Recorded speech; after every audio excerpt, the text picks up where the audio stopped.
I have a cold, so I'm going to sound a little stuffy during this. And I just recorded an 18-minute video that crashed and now it's gone, so I'm a little upset over that. But you know what? Green Day's new album is out today, and I'm going to read this anyway because I have a lot to say about it. Green Day's new album, Saviors, is just pure love and feeling. The music video for Bobby Socks was in standard definition, filtered to look like the transition shots in The Kids in the Hall. Pansexual in its message, inclusive of everyone, a diverse backyard party, the band surrounded by fan friends. My heart fluttered in joy when Trey and Mike kissed Billy's cheeks. Such an adorable display of brotherly love and friendship. Free-spirited, tells the younger generation to be proud of who they are and who they love. Such a simple song. Looks like that was a fun video to shoot and edit.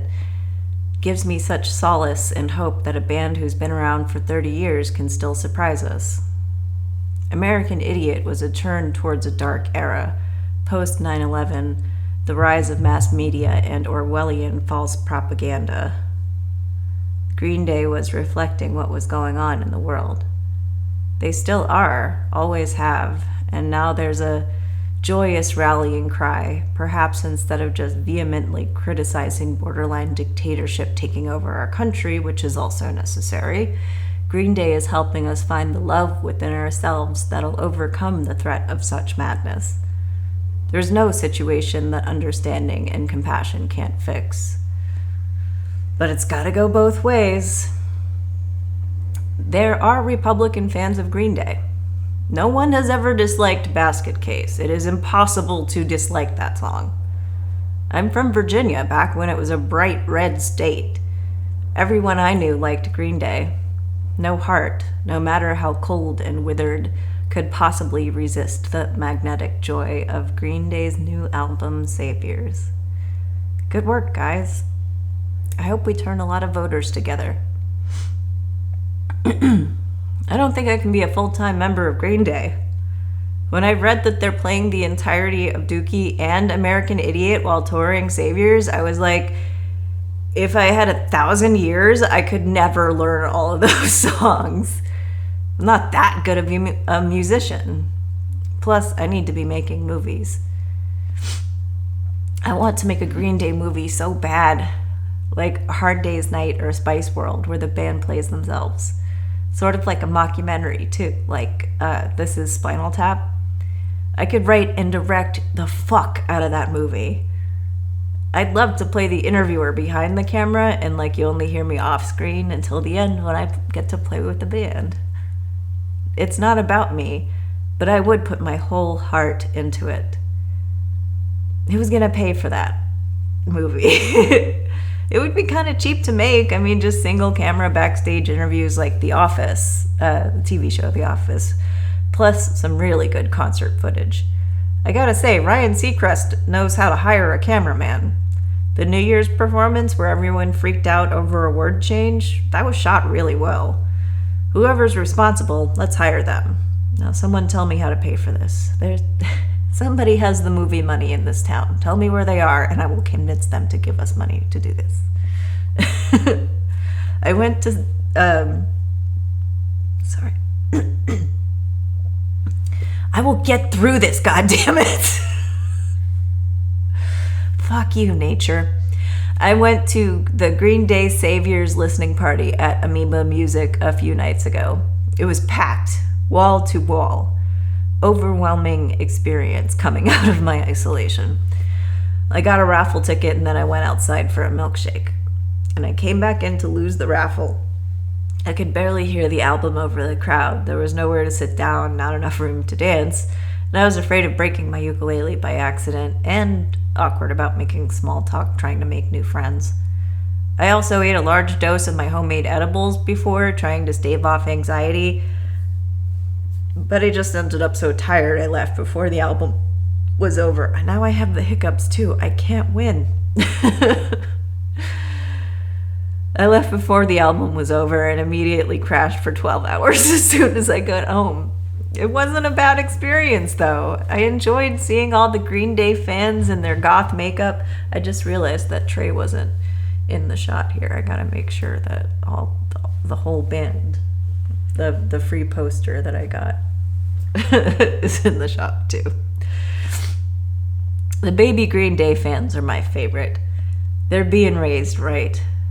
All of them were there with deservedly proud-looking parents. Green Day really needs to be known as like a queer band. Queer and questioning kids get into their music, get lost in the ecstasy of free expression, and then find themselves. That's what I did. I posted a quick video on Instagram while I was there as proof that I made it, but I don't post for the likes. I don't even scroll Instagram. I refuse to participate in the brainwashing. I went there so I could write about it. Did I expect Green Day to show up like they did at some of the other listening parties? I knew it was a possibility, but that's not really the circumstance under which I'd like to meet them. More of like a business meeting would be appropriate. Gotta figure out how to get one of those. Lots of people want to be in Green Day. I need to set myself apart and show I'm worth the added element. Every video for Saviors has been pure art that I've enjoyed, except for Dilemma. It's not the song or the concept, it's just that no bottle of alcohol has been appealing to me in years, and I get psychosomatic heartburn from looking at a can of wine in the grocery store. That's not just an Always Sunny bit. They actually sell wine in cans, and I cannot understand why anyone would drink that. I'm not letting this aversion to alcohol be a roadblock to my life. I was slightly overwhelmed by the crowd at the Green Day listening party. There was no alcohol, but I just wasn't used to being around that many people anymore. I gotta ease my way back into the pool. I stood in line to get a raffle ticket, introduced myself to the girls standing next to me, and played them a chorus of Minority on my ukulele, and then looked around and said, "Geez, this is like a convention of my ex-boyfriends." And they laughed as if horrified. And I smiled, and I was like, no, I mean, do I like Green Day fans because of Green Day, or the other way around? Chicken and egg. I want to emulate Green Day's influence on children. Northwest seems to be exposing her mother's eccentricities like a photojournalist would, and I'm proud/concerned. Direct some of that criticism towards your father, please. He's apologizing to the Jews, but Kanye West has a lot of emotional work to do still. Kim Kardashian, what does she do besides be really self-centered? I consider her a benign celebrity unless she's destroying in a historic costume that could possibly have JFK's DNA on it. Otherwise, I've got very little time to critique her lip fillers. I just don't care. Plus, she got some innocent people out of prison. I think that was really cool. Kanye has never done anything that cool. If Northwest is going to emulate either of her parents, she should really learn about her family's legal history, too. Kim's father, Rob Kardashian, got O.J. Simpson off of a murder charge. A murder he was wildly guilty of. Kim was doing the opposite, getting innocent people out of prison. Northwest is a smart girl. She could be actively campaigning for such issues or something similar, even though she's still a child. People are paying attention to her. That's not a responsibility to be taken lightly. It's easy to criticize Kim Kardashian, and very little of it seems to get through unless it's coming from her daughter. Am I sympathetic to Kim Kardashian? Sure. I mean, it seems like Kim's getting her feelings hurt, and it's Kanye who needs the ego check the size of the Emancipation Proclamation and the Nuremberg trials. It's almost as if he's finally understanding anti-Semitism isn't good marketing for his upcoming album. Maybe. Speaking of which, I've got to stop threatening to punch dictators, no matter how much they deserve it. I didn't say I want to punch a dictator, just that it would happen. I have past trauma that makes me lose control of my body and lash out when I feel attacked. I take meds and therapy for that. I'm doing my best to maintain my sanity. It's mostly my mouth that runs away from me now, and that's most likely what would happen if, under whatever extremely unfortunate circumstance would lead me to being in the same room as either George W. Bush, Putin, or Trump. None of them will ever meet me or be within arm's reach of me, and that's a good thing. I hate all of them. I don't need anything from them except their very overdue prison time. When I look at them, all I see is all the people who they killed, the corruption, the greed, the infuriating lack of accountability. And my fists clench automatically. Kill Bill sirens, everything goes red. I'm irrational about what to do with these criminals, but I won't stop writing about them. My words are far more powerful than my fists will ever be. I need a safer conduit for this sometimes volatile energy. When I was a kid, my parents maintained upper middle class status for about 5 years. They had a house built for us in a developing neighborhood in the suburbs. I was the only one who had to change schools. It is a nice house, but it had the flavor of a McMansion without the scale.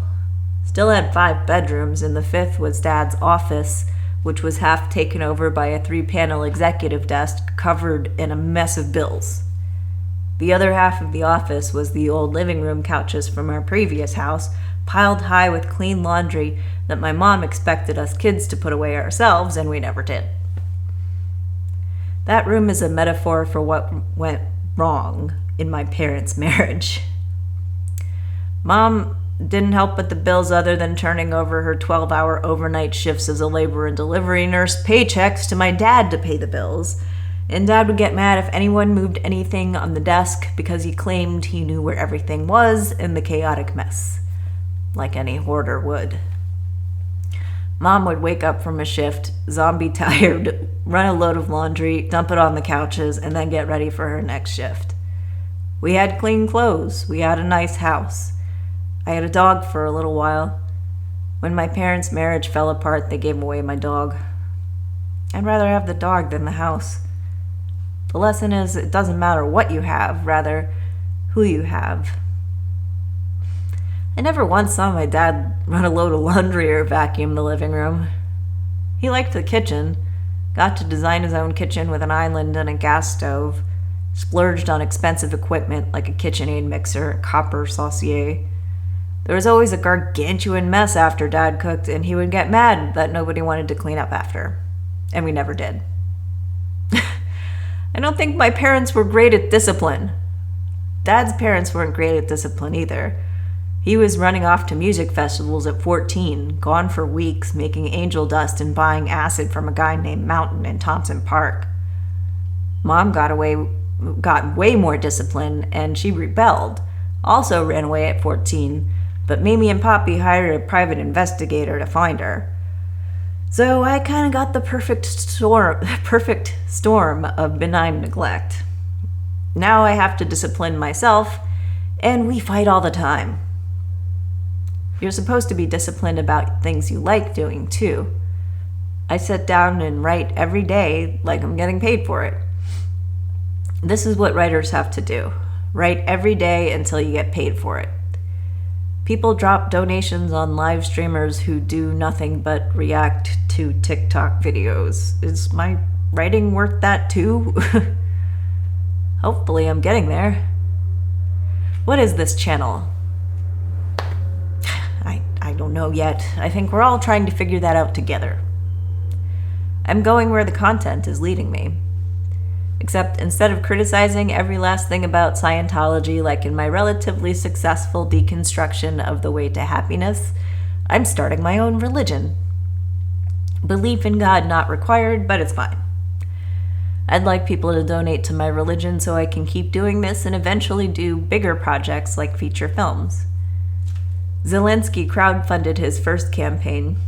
An in Servant of the People Ukrainian official asks him, "How did you really get the money?" And Zelensky replies, "Crowdfunding."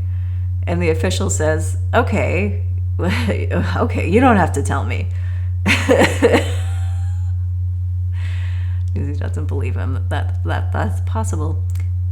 Well, what is religion? Religionology is a noun, the practice of serving oneself and society with kindness and compassion in an ever-evolving learning process of understanding our shadow selves and collective consciousness, a parody of Scientology.